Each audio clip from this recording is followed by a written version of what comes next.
మనం గుడికి వెళ్లేది కేవలం భక్తి కోసమేనా, లేక మన శరీరంలోని డిఎన్ఏను రీప్రోగ్రామ్ చేసుకోవడానికా?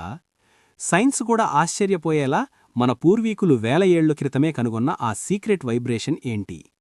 ఈ వీడియో చివరి వరకు చూస్తే మీ ఆలోచనా విధానం పూర్తిగా మారిపోతుంది. భారతదేశంలో లక్షలాది దేవాలయాలు ఉన్నాయి, కానీ వాటన్నింటినీ ఒకేలా నిర్మించలేదు.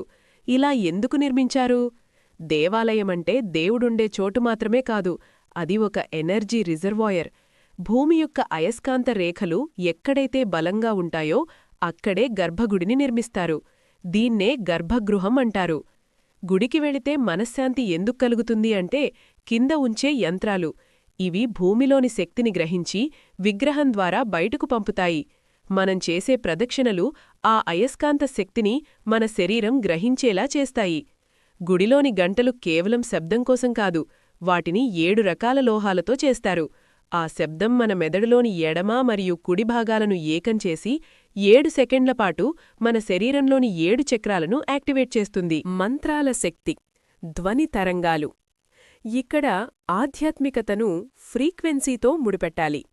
ధ్వని రహస్యం. ఓం అనే ప్రణవనాదం గురించి అందరికీ తెలుసు, కాని అది 136.1 హెర్ట్జ్ ఫ్రీక్వెన్సీలో ఉంటుందని, అదే ఫ్రీక్వెన్సీ భూమి సూర్యుణ్ణి చుట్టూ తిరిగేటప్పుడు వచ్చే శబ్దంతో సమానమని చాలామందికి తెలియదు. మంత్రం మరియు మెదడు. మంత్రాలు అంటే కేవలం పదాలు కావు, అవి సౌండ్ కోడ్స్. సంస్కృత భాషలోని అక్షరాలు పలికినప్పుడు మన నాలుక నోటిలోని కొన్ని ప్రెషర్ పాయింట్స్ను తాకుతుంది. ఇది నేరుగా మెదడులోని హైపోథాలమస్ గ్రంథిని ప్రభావితం చేస్తుంది. సైన్స్ ప్రకారంగా ఆలోచిస్తే సైమాటిక్స్ అనే విజ్ఞానశాస్త్రం ప్రకారం ధ్వని తరంగాలు పదార్థం యొక్క ఆకారాన్ని మార్చగలవు. మనం నిరంతరం పాజిటివ్ మంత్రాలు వినడం వల్ల మన శరీరంలోని 70% నీరు ఒక క్రమ పద్ధతిలో అమర్చబడి వ్యాధి నిరోధక శక్తి పెరుగుతుంది.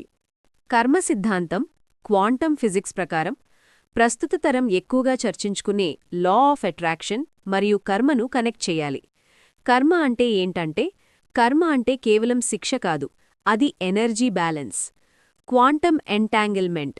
సైన్స్ ప్రకారం 2 అణువులు దూరంగా ఉన్నా ఒకదాని ప్రభావం ఇంకొక దానిపై ఉంటుంది.